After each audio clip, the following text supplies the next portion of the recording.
I came in this greenhouse earlier on today and I spotted a bit of a problem. And it's something that can happen to your tomatoes that needs dealing with straight away. I'll take this branch off so we can see better. That's blossom end rot. And it's a real big problem when it comes to tomatoes and peppers. And it's affecting virtually every one of these tomatoes on this truss. And if we go up to the next one, it's also affecting that one. And what you should do with those, as soon as you see it, is take them off. So I'm just going to cut these away. They're no good now. In fact, pretty much all of them are no good, apart from one.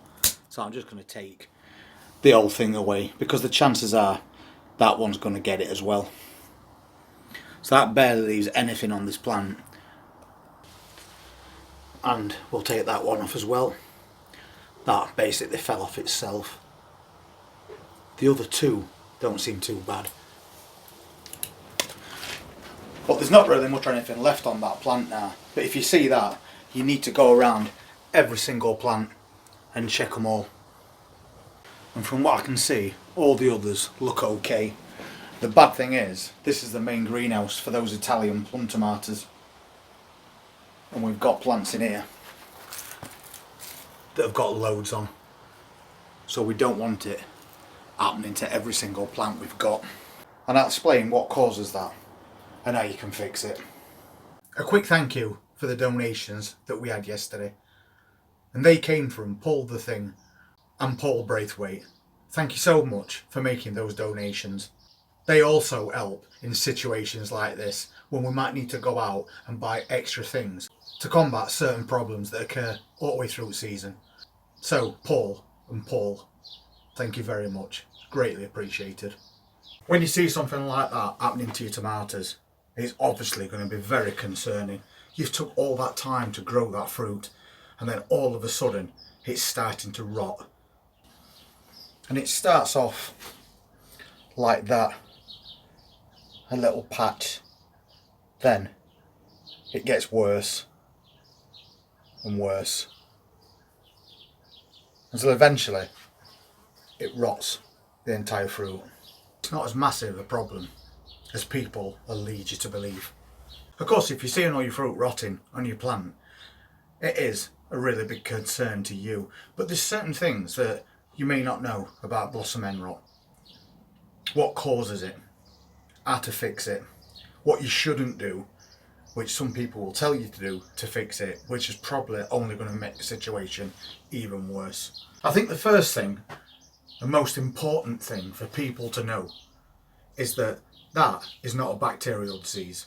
It's not a fungal disease. That problem is isolated to that plant. So if you see that on one of your tomato plants, don't think for a minute that it's going to jump from one plant to other plant. It doesn't work like that, because it's a deficiency that causes that to happen.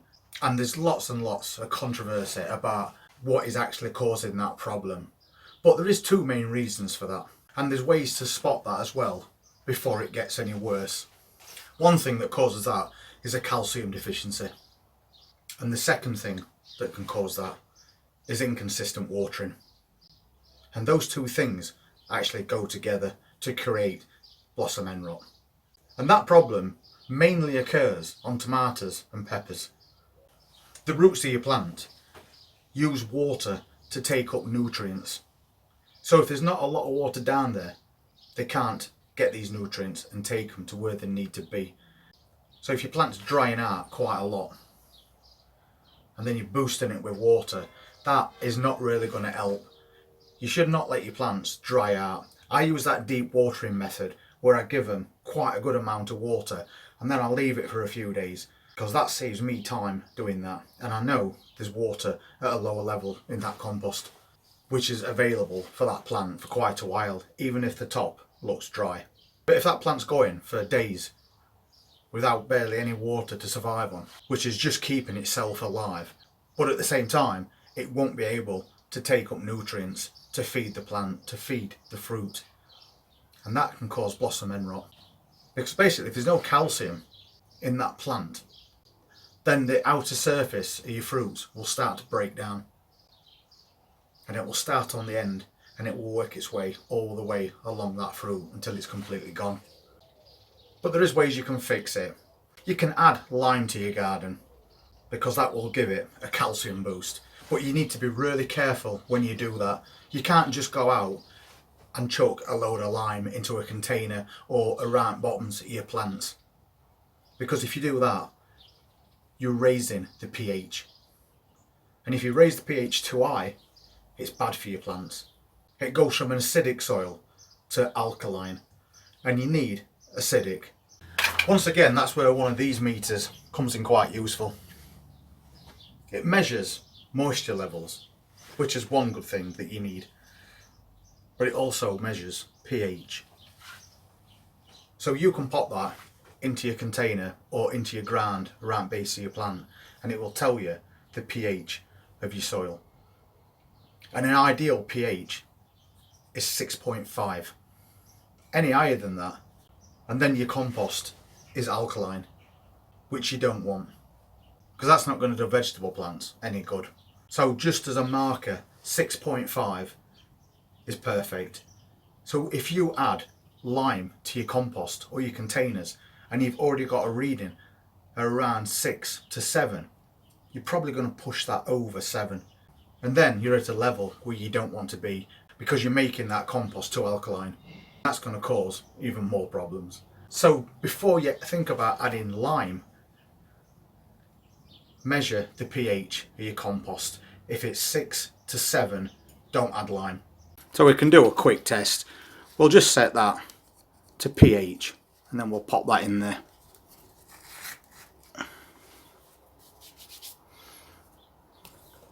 Now if you look at that dial, hopefully you can see that, it's reading 6. So 6 to 7 is perfectly fine. We don't need to add any lime to this soil. Sometimes people will say to you, Epsom salts will help. It won't. That is completely wrong. Epsom salt is magnesium sulfate. It doesn't contain any calcium whatsoever. I use Epsom salts in garden with my plants, and I've done that for years because it is a really good source of magnesium sulfate, and that feeds the root system and makes your leaves more green. Makes your plants look so much healthier.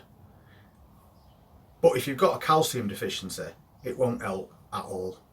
So you're kind of in a situation with this kind of a problem where it could be a problem with watering, it could be a calcium deficiency, it could be a bit of both.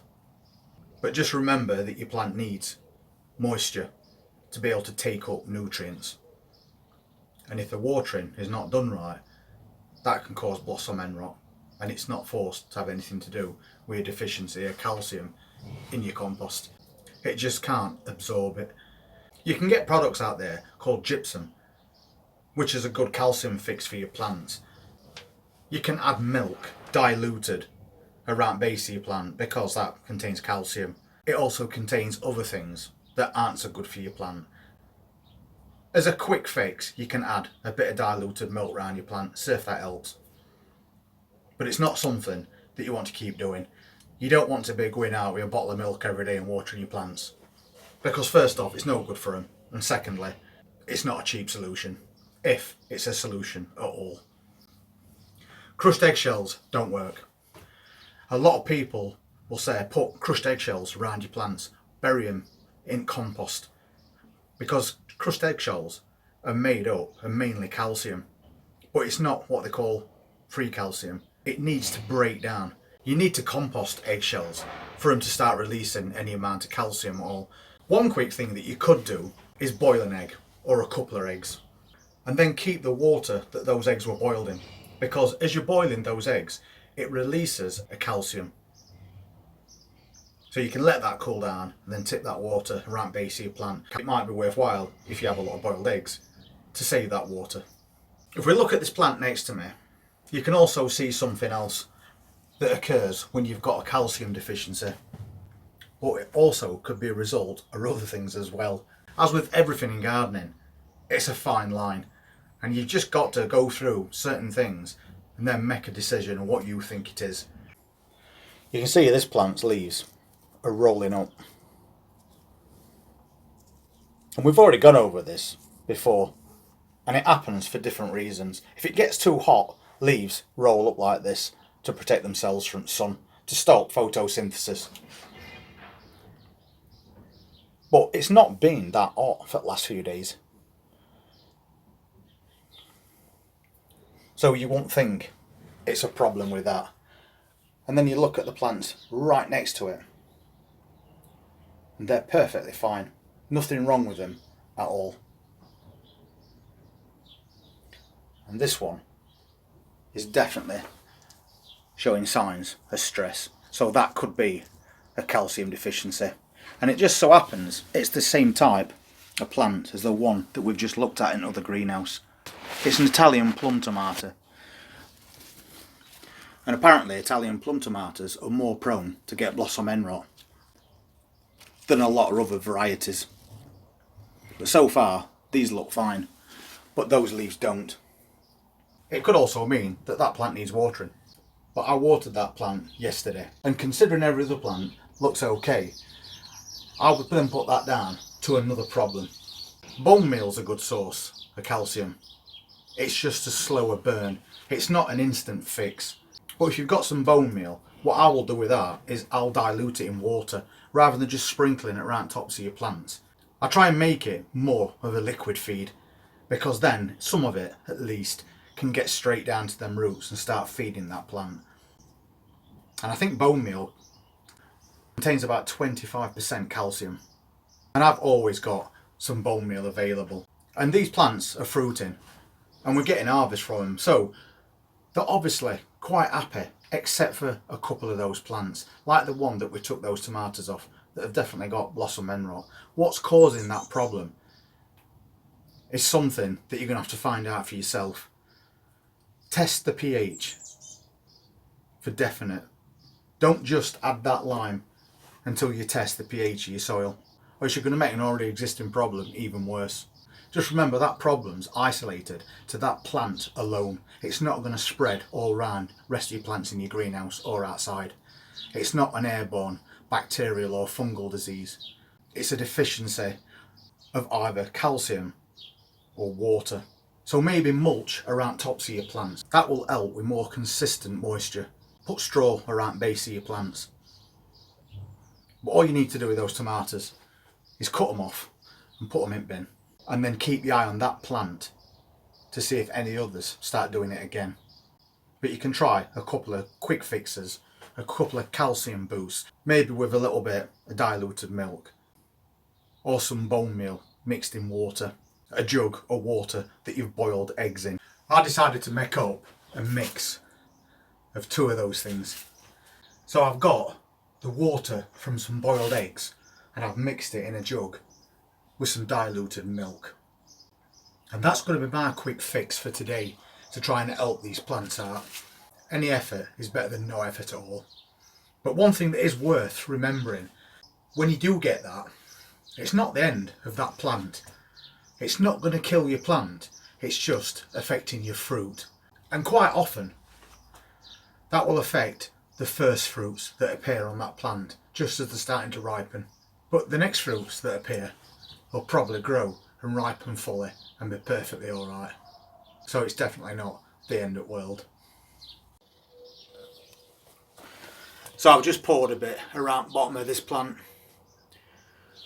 and we'll let that soak in and see if it makes this very stressed looking plant improve over the next couple of days. But we're not putting any around the bottoms of these other plants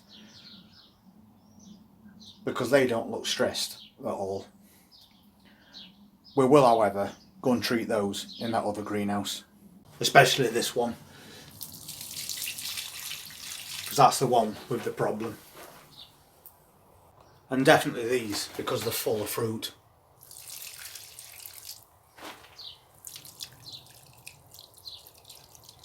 And they are small fixes. And just make sure you're not adding lime to a point where you're taking your soil pH above 6.5, because that is going to lead to more problems with more plants. Anyway, I hope this video helps you, and more than that, I hope that you don't ever see this problem. But if you ever do, on peppers or tomatoes, at least now you know it's not something that's going to destroy your whole crop if it's on one plant. And there is a way that you can fix it. Thank you very much for being part of the channel, I really appreciate it. And if you want to see what other topics we'll be covering in future, please hit that subscribe button, press that notifications bell, and I'll see you next time. Take care.